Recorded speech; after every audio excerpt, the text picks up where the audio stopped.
I've heard a lot of crazy ideas in my time, but this one, impersonating a German officer, was a whole new level of madness. The kind of plan they told you was more likely to get you a bullet in the back than a medal. And maybe they were right.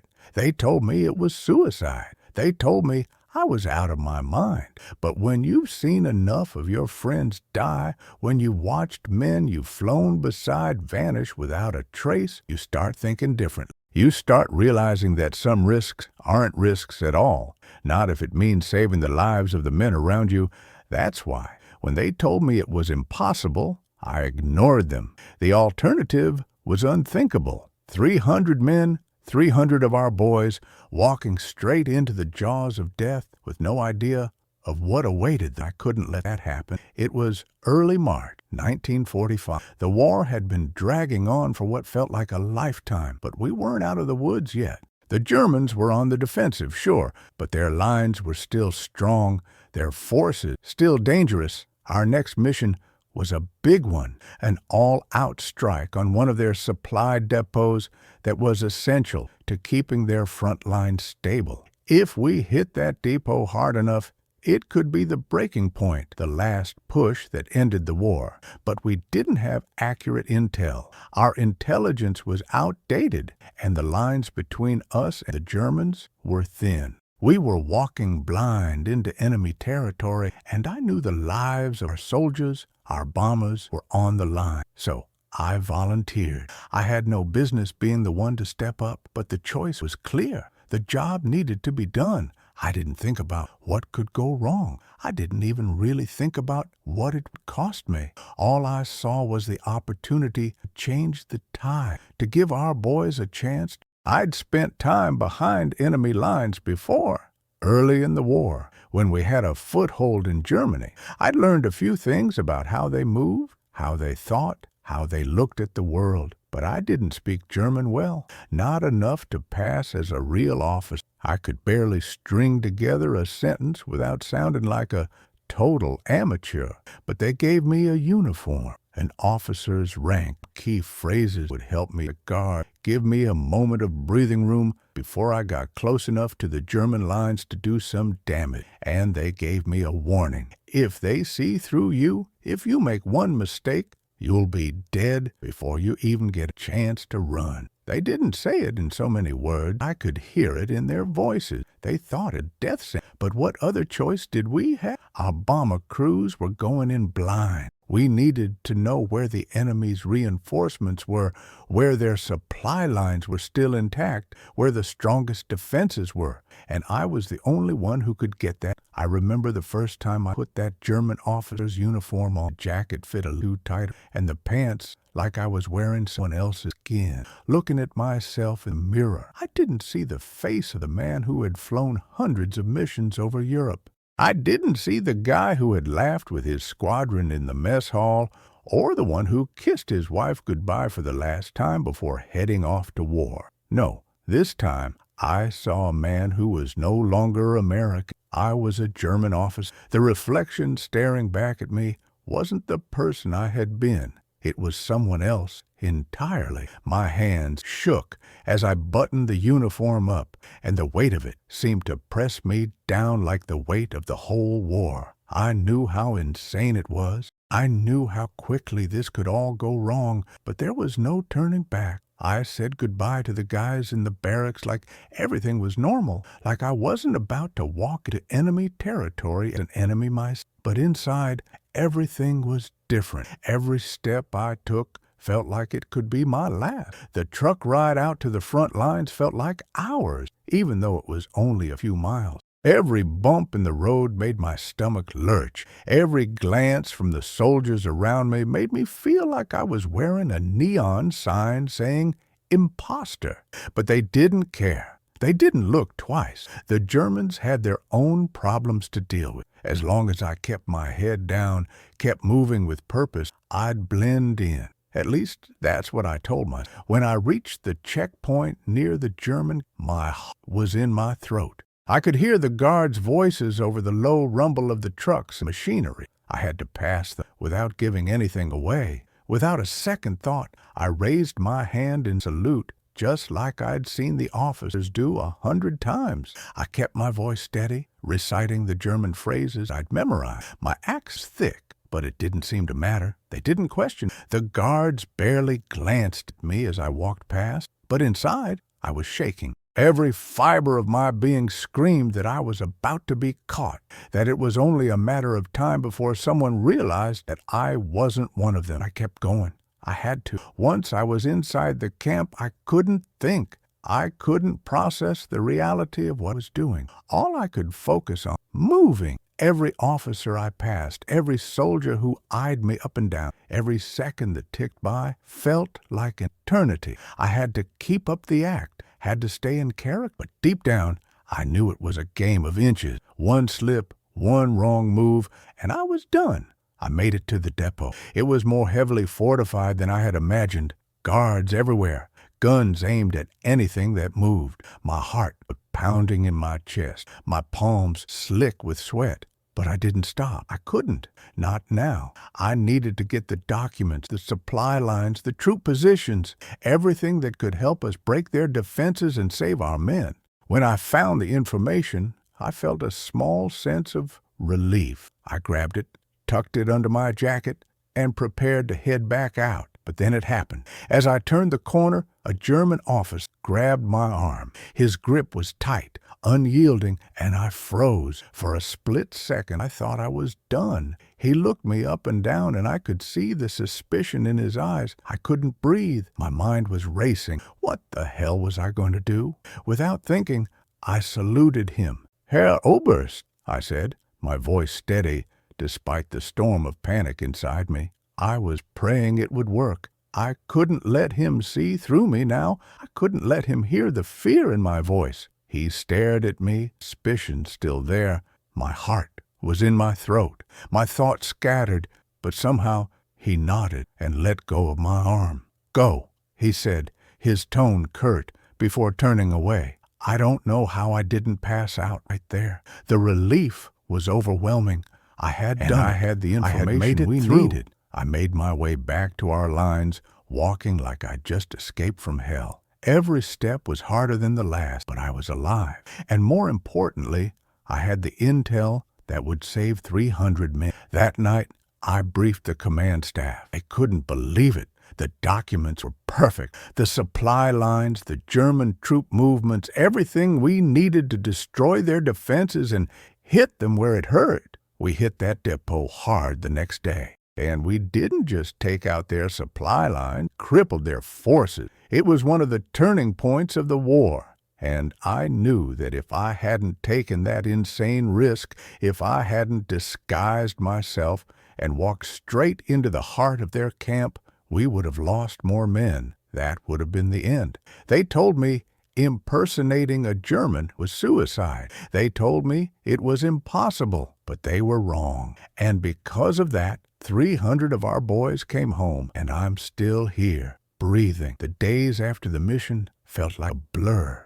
We'd struck a blow that the Germans hadn't seen coming. Our boys had returned to base with nothing more than scratches and bruises. We had crippled their supply lines, crippled their morale. I could see the difference it made when they came back. The air was lighter. The crews didn't talk as much about the next mission. They talked about home, about what they'd do when the war was finally over. But I didn't feel that way. No one really noticed what had happened to me. Not immediate. It was just another mission to everyone else. But I knew something had shifted. I kept replaying the moments in my head, those few seconds where everything could have fallen apart. The way that German officer's hand grabbed my arm. I still don't know how I kept my composure. Maybe it was the fear of failure, or maybe it was just instinct. But when I stepped away from that man, I wasn't sure I'd ever feel whole again. What had I really done? I'd become something I never thought I would. I'd become a stranger in my own skin, an imposter. And the worst part was, it worked. That night, after the briefing, after the cheers, I sat in the barracks, alone. I pulled my boots off slowly, staring at like they belonged to someone else. The uniform I'd worn, the mask I'd put on, it was all still with me. It wasn't just the fear of being caught that haunted me.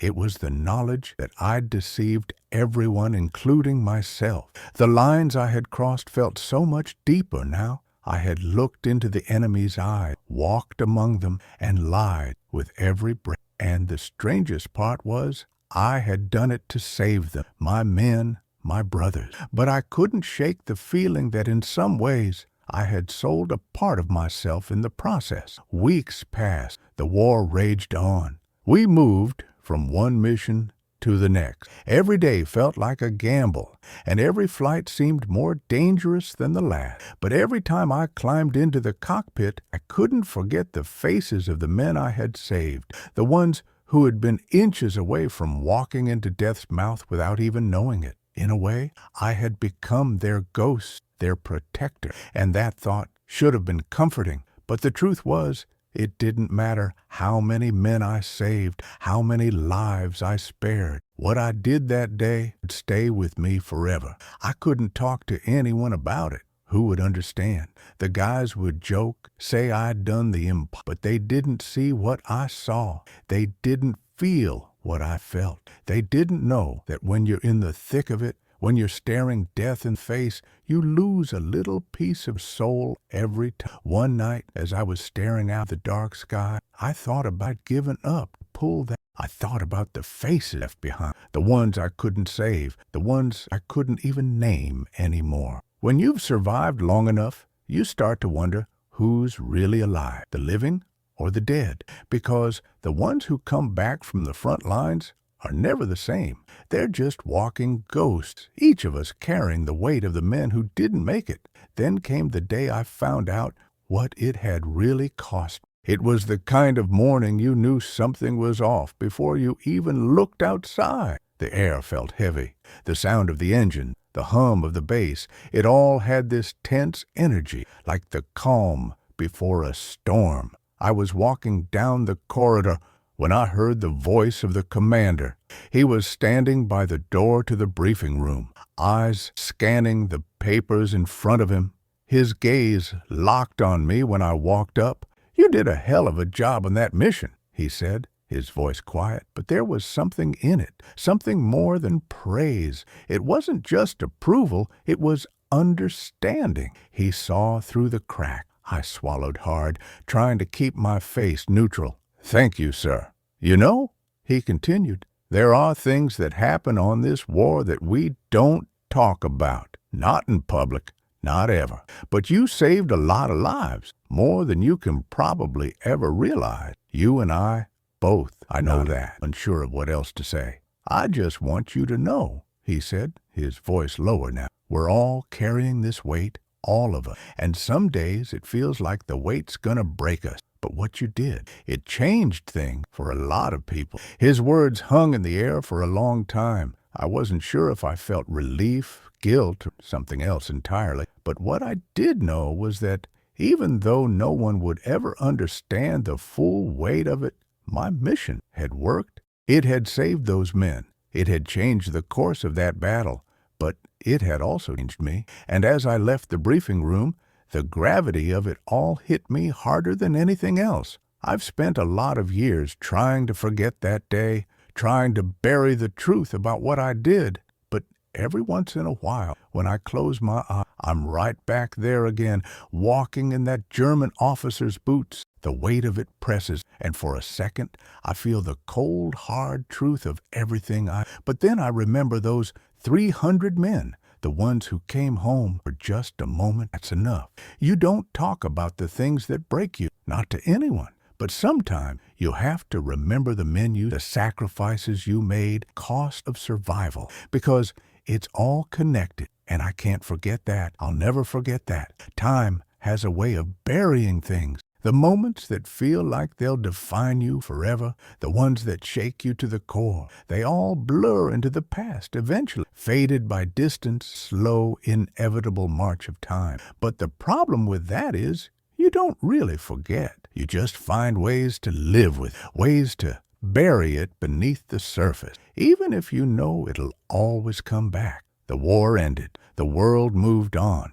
And for a while, I thought I could leave that mission behind. That day when I impersonated a German officer, when I risked my life for those 300 men, I thought I could just be the man I was before, a pilot, a husband, a father. But you never really go back, do you? Not when you've crossed a line like that. Years pass, and I tried to keep going, tried to focus on the normal things. I married, had kids, settled into a quiet life that looked nothing like the life I had in the war. But the memories were always there, lurking just beneath the surface. I'd wake up at night, soaked in sweat, hearing the sounds of boots on the ground, the voices of soldiers calling out in German, the cold grip of fear as I passed through their line. And I'd lie there in the dark, staring at the ceiling, wondering if I'd ever truly be free of it. I went on with life, but I never felt like I belonged in. Not really. It was like trying to fit into a suit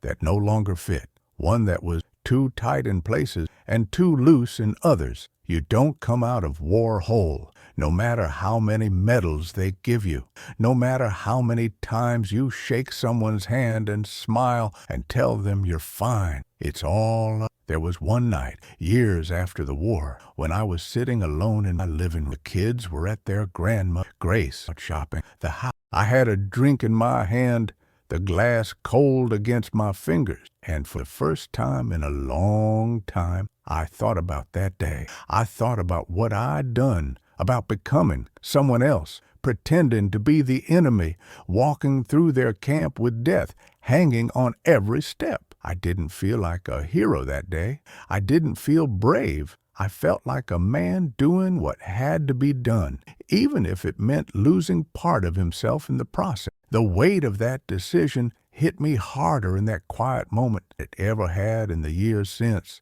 I remember sitting there, staring out the window into the night and wondering if I'd done the right thing, if any of us ever do the right thing in war. Grace came home later that evening. She could see something she always could. There was a quiet understanding between us, even in the silence. She knew something was wrong, didn't push. Not that night. We sat together, talked about small things, the kids, the house, nothing important, nothing that mattered. But it was enough to push the thoughts away for a while until the next time. And there were many next times. Every so often I'd hear about the men I'd served with, the ones who made it home, the ones who'd stood beside me when the planes were dropping bombs, skies filled with, and the world seemed to be coming up seams. And I'd wonder about what they were doing, what they'd become. And I'd wonder if any of them ever thought about that day, about what I'd done to save them. Did they know?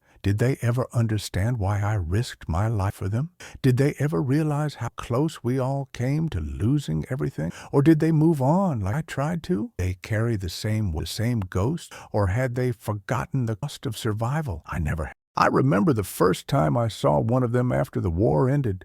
It was a few years after, at a reunion. He'd been one of the younger guys in the someone who looked up to the older pilots like me. He had a family now. He was a different man, older, more settled, but he still had that same fire in his eye. We exchanged pleasantries, talked about our lives since the war. But I knew, deep down, that he didn't know what I had done to keep him alive. He didn't understand the decision I'd made, the consequences of those few minutes when I'd stood in front of that officer and lied through my teeth. I wanted to tell him. I wanted to tell all of them. What good would it do? What good would it do to open those wounds again, to make them face the reality? Some things are better left unsaid. And yet I couldn't shake the feeling that maybe, just maybe, if they understood, if they knew the truth, they'd see what I had sacrificed. But that wasn't my burden to share. The war had given us enough scars already.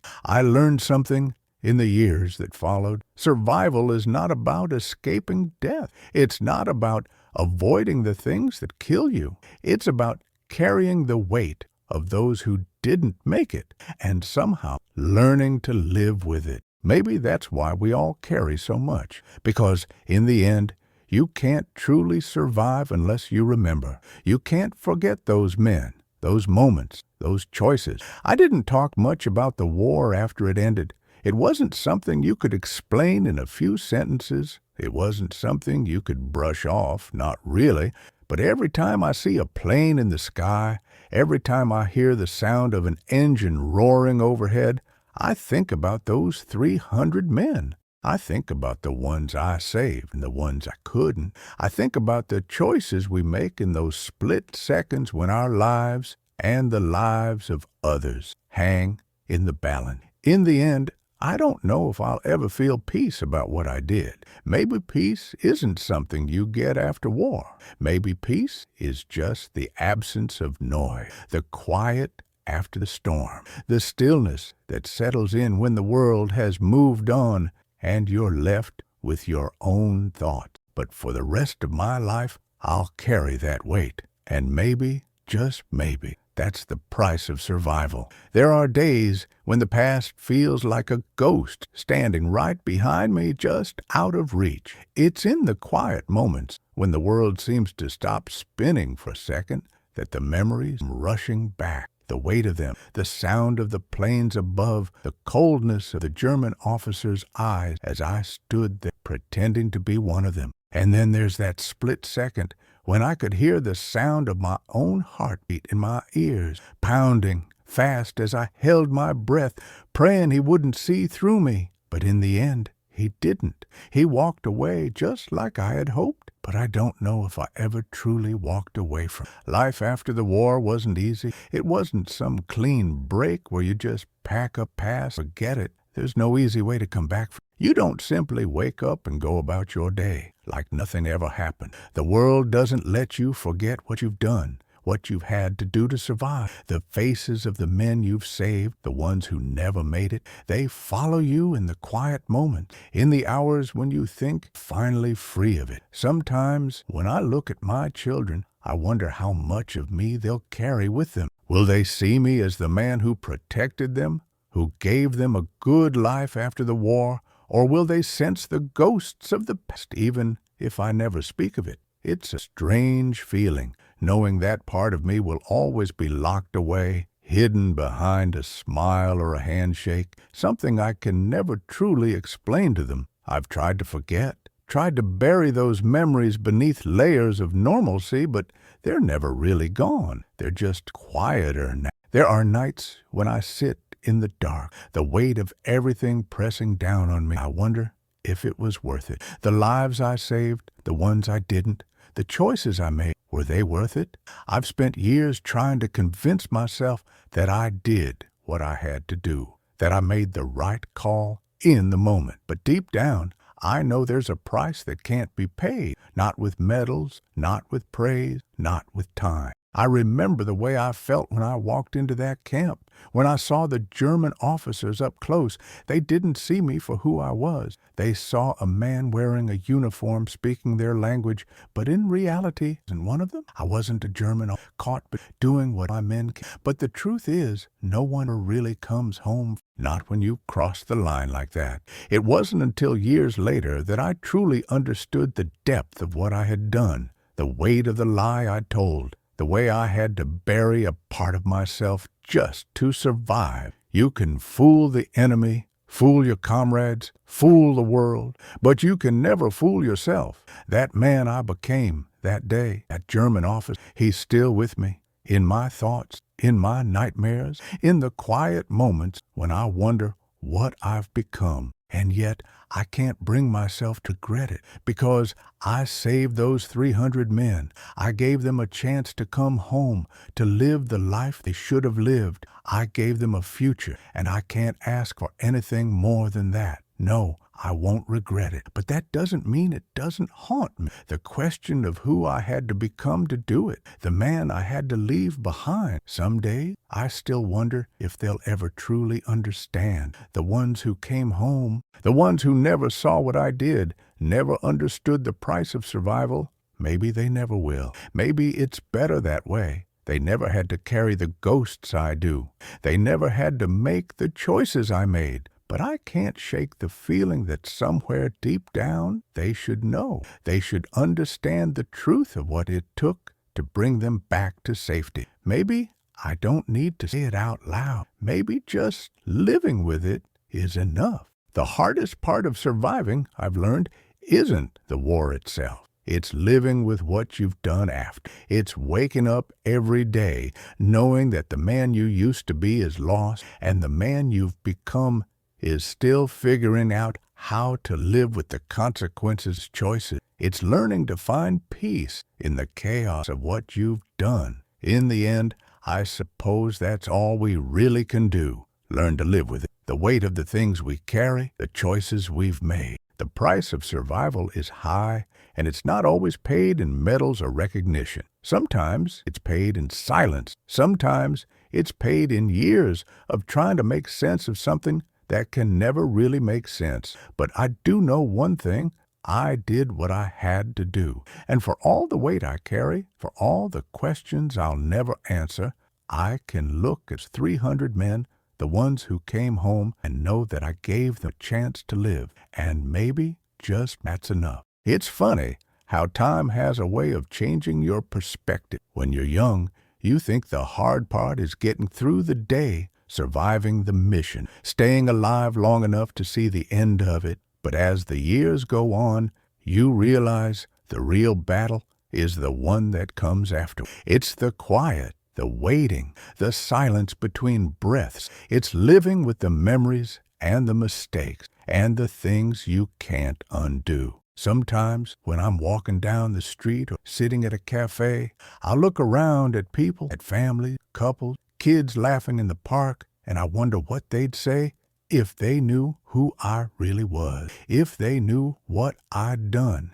if they knew about that day slipped into the pretending to be one of them, risking everything to save those 300 men. Would they look at me different? Would they see me as the hero they think I am, or as a man who lost himself somewhere along the way? I don't know. Maybe I'll never know. But the one thing I do know is that I've learned to live with the quiet. I've learned to make peace with parts of myself that I can't change. It's a strange thing, this peace. It's not something that comes easily. It's not some grand revelation or an epiphany. It's just the realization that life goes on. No matter how much you wish you could go back and do things different, no matter how much you wish you could change what happened, you can't. All you can do is move forward. All you can do is try better today than you were yesterday. I've learned to forgive myself for what I did, for the things I had to do to survive, not because I think I did the right thing. I understand why. I did it for the men who depended on me. I did it to save their lives, and in the end, I gave them the chance to go home, to build lives of their own. I didn't ask for anything in return, but I'm starting to realize that maybe, just maybe, the act of giving, of saving others, even at the cost of your own soul, is what makes survival worthwhile. Maybe that's what redemption is, not in the way the world sees it, not in the way they talk about it in church or in the movies. Redemption isn't grand gesture or shining moments. It's the small, quiet thing, the moments when you can look at yourself in the mirror. I did what I could. I did what had to be done. It's the understanding that sometimes survival isn't just about saving your own skin. Sometimes it's about saving even it costs you everything. I can still hear the sounds of that day sometimes, the hum of the engine, the roar of the German planes, the weight of the uniform on my shoulders. I hear them in the house when I'm alone, but I don't let them control me anymore. I don't let them take over. They're just echoes now, the ghosts of who I used to be, and I've learned to live with them. When the kids were little, they used to ask me what I did during the war. They'd ask what it was like, I saw, who I fought for. I always told them something simple, something easy, that I was a soldier doing what soldiers do. I never told them about the things I did, the decisions I had to make. I couldn't. They didn't need to know. They didn't need to carry. They had enough of their own back. But now I look, I wonder, tell them the truth of who I was during those days, the man I had to become to do what I did. Maybe I'll never tell them. Maybe they'll never need to know. Maybe it's enough for them to know that I did everything I could to keep them safe, that I was their father and I love them more than anything in this world. I don't have the answers. I don't think anyone really does.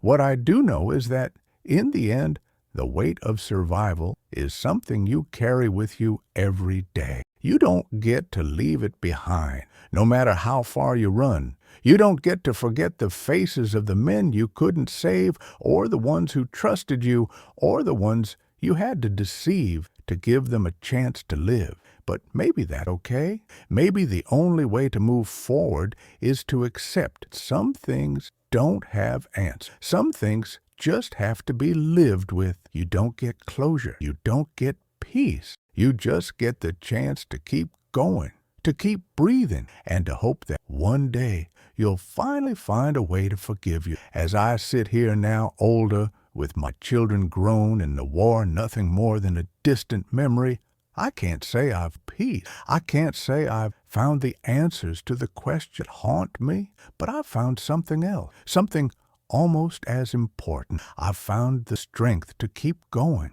to live my life, to be the man I am now. And that, I think, is because enough. In the end, it's not the mistakes we make or the things we can't undo that define us. It's what we do with the time we have left. It's how we live with the choices we've made. And for all the weight I carry, for all the things I wish I could change, I'm still here.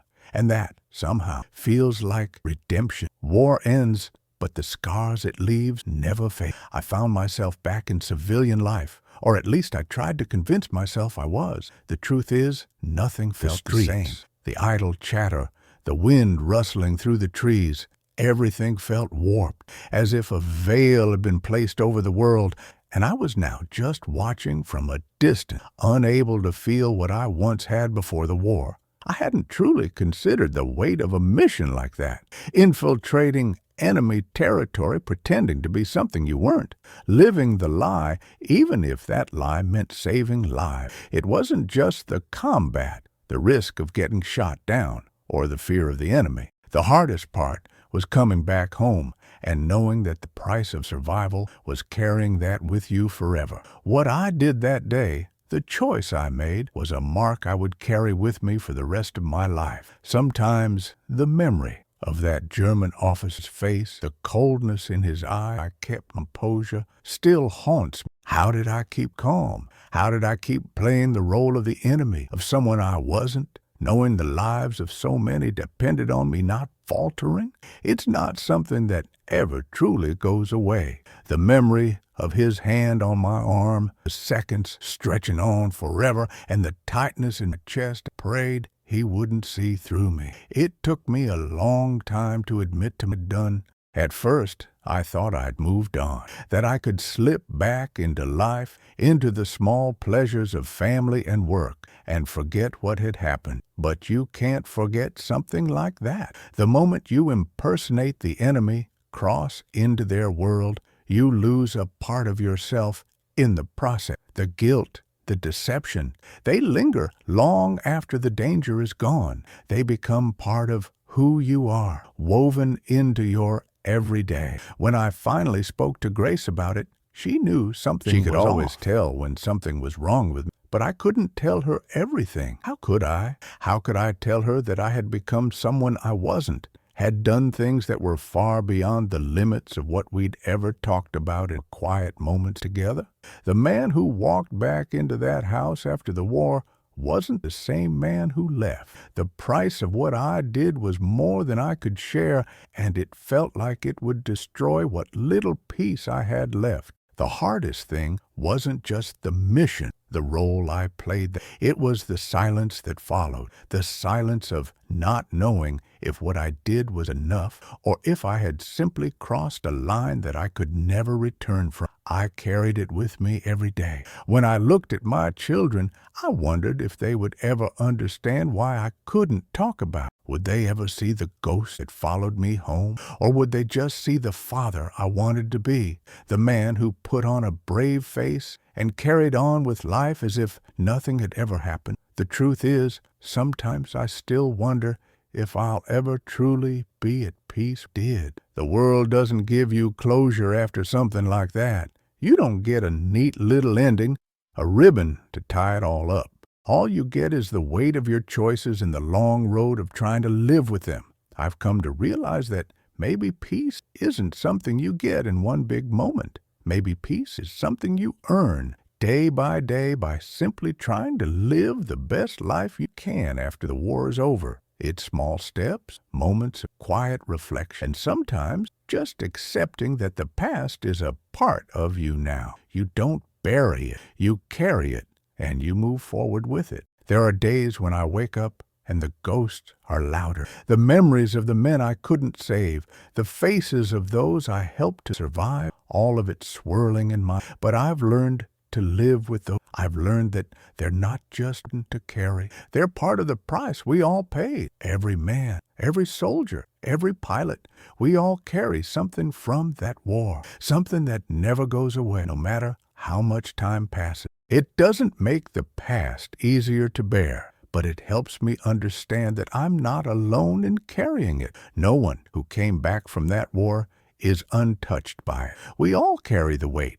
And maybe that's what connects us, the shared understanding that we did what we had to do, even if it cost us pieces of ourselves. The biggest thing I've learned is this: survival isn't about just staying alive. It's about living with what you've done to stay alive. It's about finding a way to make sense of the chaos, the decisions, and the price you've paid for it. It's about learning to live with yourself, even when you're not the person you thought you'd be. I'm not sure I'll ever find the peace I'm looking for, but I know one thing. The men I saved, the men who made it home, they carry pieces of that day with them too. Maybe they don't realize, maybe they don't understand what I risked for them. I can live with that. I can live with knowing that I did what I had to do to bring them back, and maybe that's enough. Maybe, in the end, that's the peace I need to carry. I think about that day often, not with fear anymore, not even with pride, just with understanding.